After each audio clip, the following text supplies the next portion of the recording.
Okay, today we're going to discuss one of the biggest things holding you back as runners, and that is thinking that more equals better.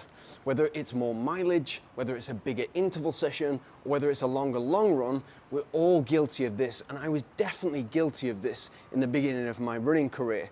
And what I thought was input equals output, and I would do more and more and more, and what it meant for me was that I often left my best races out on the training routes because I'd overtrained and therefore didn't even make the start line, or made the start line but wasn't prepared to give my absolute most. Once you correct this and get it right, it is incredibly powerful, because not only are you doing less for more performance, you're able to then incrementally add gradually and become a much better athlete. The problem is that if you're a runner who thinks more is better, it's not a work ethic problem. It's actually the opposite. If you think that more is better, the likelihood is that you have work ethic in abundance. But it might be that you're chasing numbers. If you think about 12 times 400 meters, maybe you don't want to post that to Strava or put that out there, or think that you're underdoing it if you're just doing 12 times 400 meters.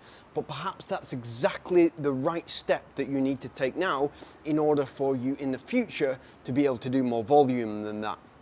And we see this in all aspects of our life. If you've just started a new job and you want to get ahead, maybe you'll put in the extra hours. But you have to ask yourself, am I trying to get ahead, or am I trying to impress my boss or impress my colleagues? We seem to know very well in the gym that more reps, or even more so, more weight, doesn't equate to a better physique, especially instantly. But we might try to lift more weight, especially men, might try to lift more weight to impress others in the gym. Running is no different. It's exactly the same as life. We often fall into the trap of thinking that if we do more, it will equate to a faster runner, or it will equate to a better athlete. Here are 5 reasons why that's not always the case.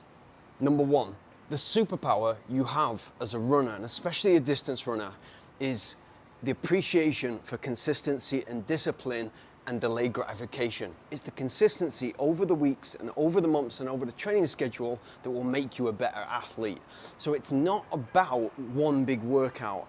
It's not about going big in one effort and running a really great time in a training race. That's exactly what I was doing when I was going out there and running something that I was really proud of in training, but it wasn't contributing to the race. In fact, it was taken away from the race.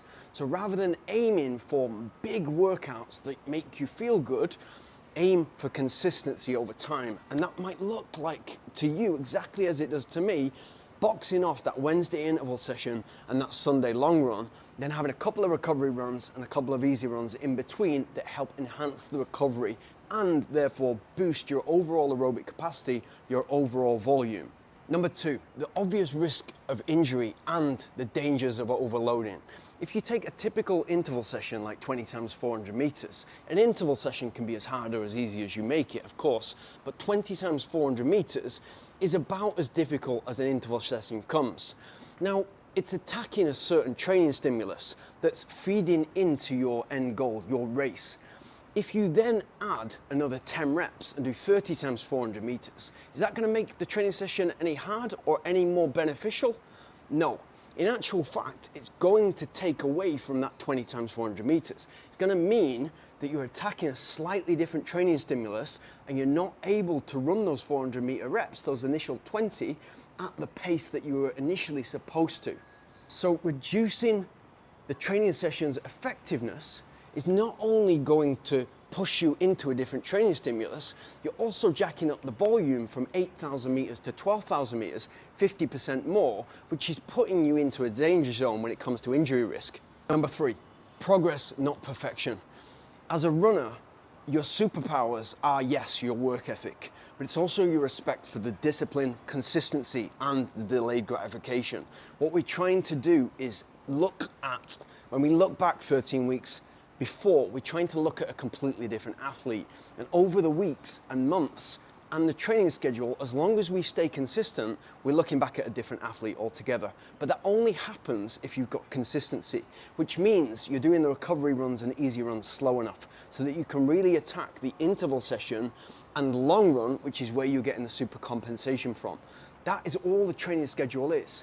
It's about working hard when you're supposed to and enhancing recovery, speeding up recovery when you're supposed to too. So think going into a session, what is the purpose of this session? What am I doing this for? And how does it feed into the end goal? Number 4, training confidence versus overtraining. Now, this took me way too long to learn and identify in my career. So if you take one thing from this video, let it be this. I often overtrained for races. And what that meant was that I either didn't make the start line because I was injured, because I tried to do too much, or I made the start line, but I couldn't push and give the performance I knew I was capable of. And that is, in the moment, it's heartbreaking. When you're putting everything into a race, especially when it's a big race, it's heartbreaking.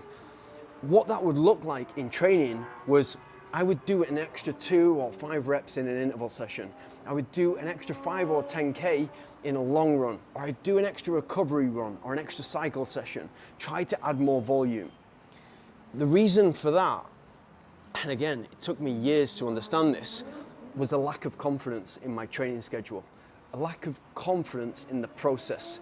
If your training schedule is written well, let's say it's a 13-week training program, and you've got 11 weeks of training sessions and a couple of weeks taper, and then you're good to go for your race. What that means in the 11 weeks is 11 faster sessions and 11 long runs. And as long as you get 80% of those sessions right, you're in PB shape. And if you switch your thinking to that, as opposed to, I need to milk absolutely everything I possibly can out of every session I can in order to run as fast as I possibly can.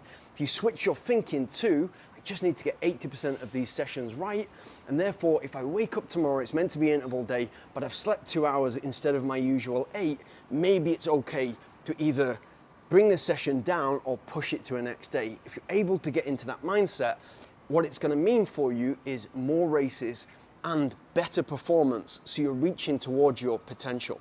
Number 5, building for race day, not every day. Remember, we're trying to build a runner who can run as fast as they possibly can for a given distance on one morning, on one specific date, 3 months from now. We're not trying to milk absolutely everything we can from every single day.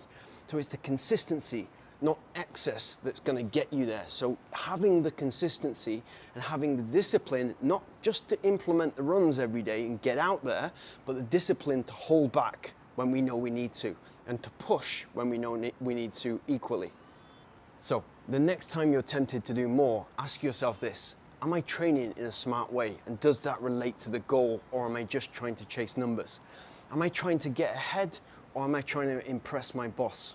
Focus on doing the right things well, focus on consistency, trust in the training process, and understand that sometimes less is more.